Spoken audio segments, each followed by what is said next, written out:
Dans les titres de l'actualité, l'Union européenne a entamé ce lundi une visite au Zimbabwe en vue du déploiement éventuel d'observateurs aux élections générales prévues en juillet prochain. En Guinée, les cours ont repris ce lundi après que le syndicat libre des enseignants et chercheurs de Guinée ait levé son mot d'ordre de grève le 14 mars dernier après avoir, selon lui, obtenu gain de cause.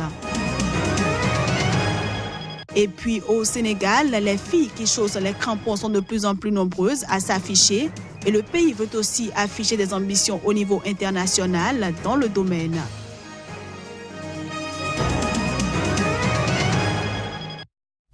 Bienvenue à tous et merci de toujours préférer Sika TV pour vous informer. On démarre cette édition par la France où l'ancien chef de l'État Nicolas Sarkozy a été placé ce mardi matin en garde à vue dans l'enquête sur des soupçons de financement libyen de sa campagne présidentielle de 2007. Président de 2007 à 2012, Nicolas Sarkozy est entendu pour la première fois dans cette enquête par les policiers de l'Office central de lutte contre la corruption et les infractions financières et fiscales à Nanterre, près de Paris. Au Zimbabwe, en vue du déploiement éventuel d'observateurs aux élections générales prévues en juillet prochain, l'Union européenne a entamé ce lundi une visite dans le pays. Il faut dire que ces élections sont les premières depuis la chute de l'ancien président Robert Mugabe.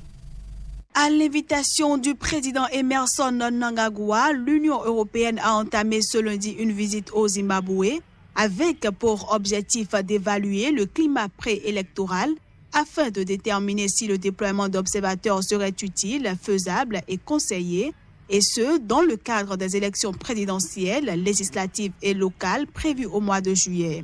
Ainsi, ces représentants de l'Union européenne doivent sur place rencontrer des membres de la commission électorale et du ministère des Affaires étrangères.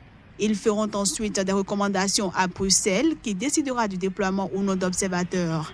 En ce qui le concerne, le nouveau président Emmerson Mnangagwa, candidat de la ZANU-PF à la présidentielle, ne cesse de répéter que les élections de 2018 seront transparentes et pacifiques. Mais ses critiques doutent de son engagement. Ce week-end, le programme des Nations Unies pour le développement s'est de son côté engagé à continuer à soutenir le processus de préparation des élections dans le pays.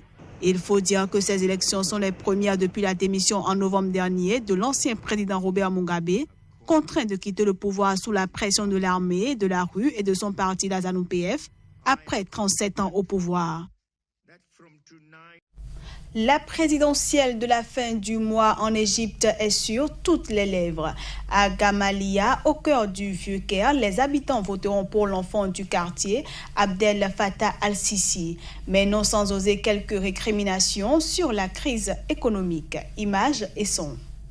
Même si je souffre de la hausse des prix, j'aime Sisi et ma confiance en lui est sans limite, lance Mohamed Al-Aswad, 46 ans, propriétaire d'une fabrique de chaussettes adjacente à l'immeuble où vivait la famille. Le chef de l'État, comme lui, de nombreux habitants de Gamaliya assurent qu'ils iront voter pour Sisi, grandissime favori à l'élection présidentielle prévue du 26 au 28 mars.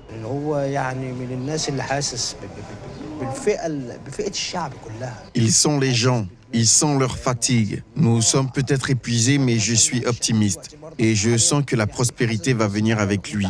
Pourquoi ne devrais-je pas le soutenir ?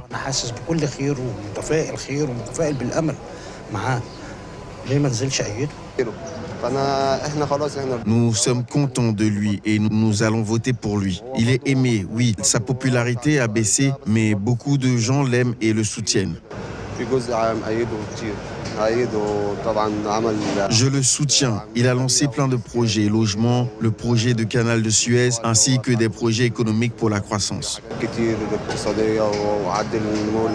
C'est au 4e et dernier étage de cet immeuble, dans l'allée Al-Barkoukia, que Sisi passa ses 20 premières années avant de déménager avec sa famille en banlieue de la capitale, à Nasr City, dans les années 1970. Ici, comme ailleurs, dans les rues de la capitale égyptienne, des bannières de soutien au président sont tendues en travers des rues, déroulées sur les façades des immeubles ou juchées en haut des lampadaires. Élu avec 96,9% en 2014 à la suite de troubles ayant secoué l'Égypte depuis le soulèvement populaire de 2011, Sisi a fait du retour de la sécurité et de la stabilité économique ses priorités. L'issue du scrutin ne fait pas beaucoup de doutes alors que le président n'affronte aucune concurrence sérieuse. Un seul candidat, Moussa Mostafa Moussa, méconnu du grand public et acquis à la cause du chef de l'État il y a encore quelques semaines, s'oppose officiellement à lui.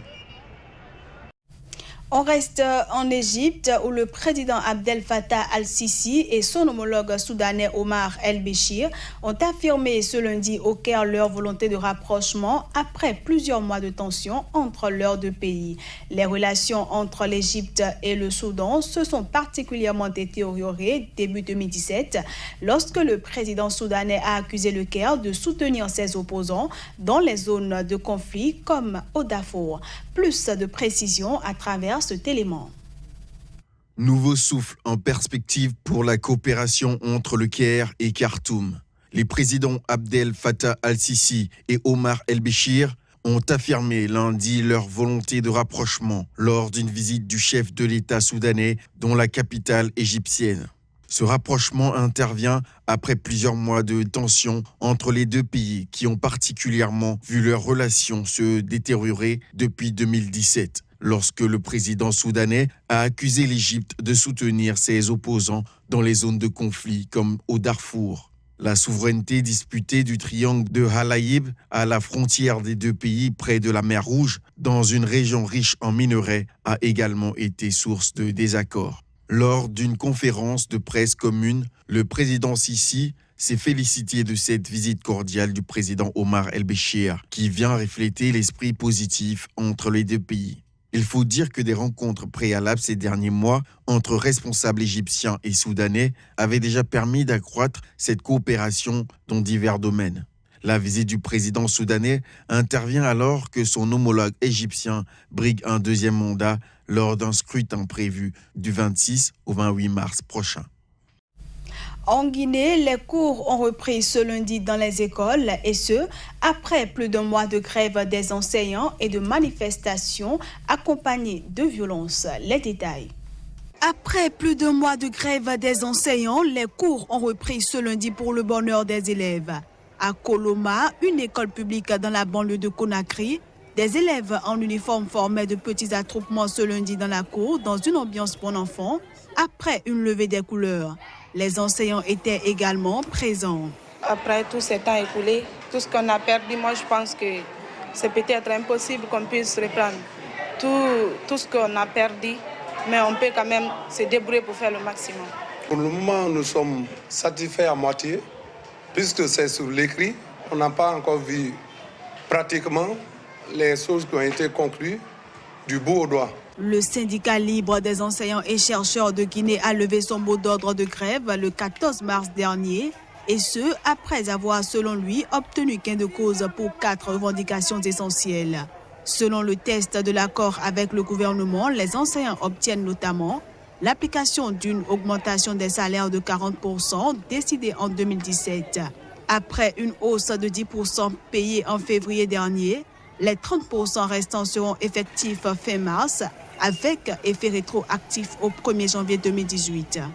Le fait que le couloir de négociation soit ouvert pour le 2 au 25 mai 2018 nous montre ici à suffisance c'est que la volonté du gouvernement de vouloir en finir définitivement avec cette crise et d'accepter d'améliorer les conditions de vie et de travail des enseignants. À la grève des enseignants, débutée le 12 février dernier, s'était greffée ces dernières semaines une contestation par l'opposition des résultats des élections locales du 4 février dernier, remportées par le parti du président Alpha Condé selon les résultats officiels. Depuis le début du mois de février, des manifestations sociales et politiques ont fait une douzaine de morts en Guinée. Allons à présent au Bénin où s'est tenue à Cotonou, la capitale économique, une grande soirée de la connaissance. Elle a réuni coach Patrick Pognon, président mondial de la Fédération internationale des ambassadeurs du développement FIAD et le secrétaire général du CAMES. Reportage.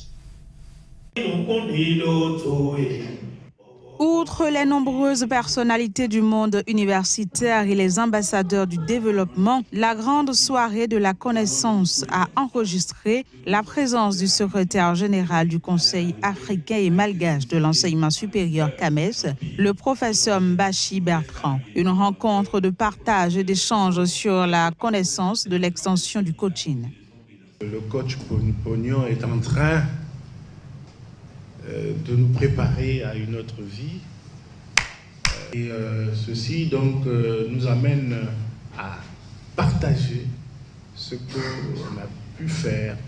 Peut-être qu'on peut créer un déclic, une vocation, un déblocage. Et ça aussi, c'est un mode de coaching. Ce dont nous parlons en célébrant la connaissance aujourd'hui, c'est ce qui permet à quiconque a été programmé pour mourir en 2018 d'être encore là en 2418. Voilà de quoi nous parlons quand nous parlons de connaissance. Il ne s'agit pas... Vous voyez, souvent les gens attendent d'avoir des problèmes avant de venir au coaching. Oh non, on vient au coaching pour ne pas avoir de problèmes. Après le Bénin, le professeur Mbashi Bertrand se rendra à Lomé, capitale du Togo, dans le cadre du 9e congrès mondial de la Fédération internationale des ambassadeurs du développement FIAD. Pour finir cette édition, je le disais en titre, au Sénégal, le football est le roi des sports devant la lutte. Le moindre espace vide est immédiatement transformé en un terrain de jeu. Mais malgré cette passion, les filles qui chaussent les crampons sont souvent mal vues. Elles sont pourtant de plus en plus nombreuses à s'afficher et le pays veut aussi afficher des ambitions au niveau international dans le domaine. Reportage au Sénégal de Tchèque Berthe. Dernier réglage pour les Lions de la Teranga. Déterminé, le Sénégal veut désormais se hisser en haut du tableau aux côtés des meilleures nations africaines du football féminin.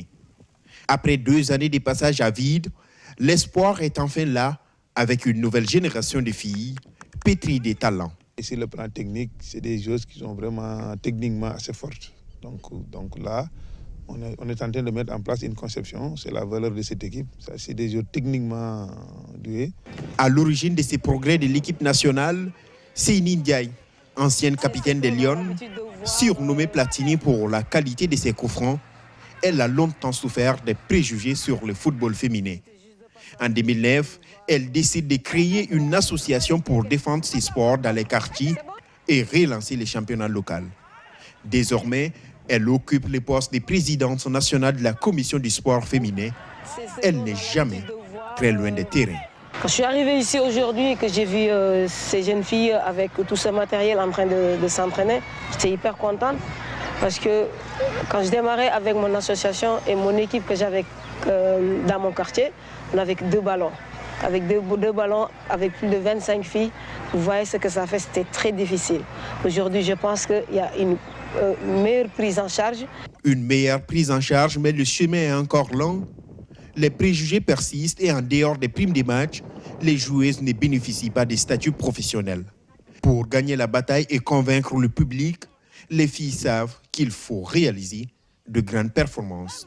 On est solidaires et presque l'équipe, il y a des anciennes qui sont là depuis 2012, qui ont disputé une Coupe d'Afrique. Donc voilà, on a allié expérience, jeunesse et expérience. Donc on a une bonne mentale aussi, on lâche rien. Même si la différence des niveaux est encore grande avec des pays comme le Nigeria, qui a la meilleure équipe féminine du continent, le pari de redorer l'image du football féminin au Sénégal fait bien son chemin. Et voilà, mesdames, messieurs, c'est sur cette dernière information que nous mettons un terme à cette édition, que je vous remercie d'avoir suivi.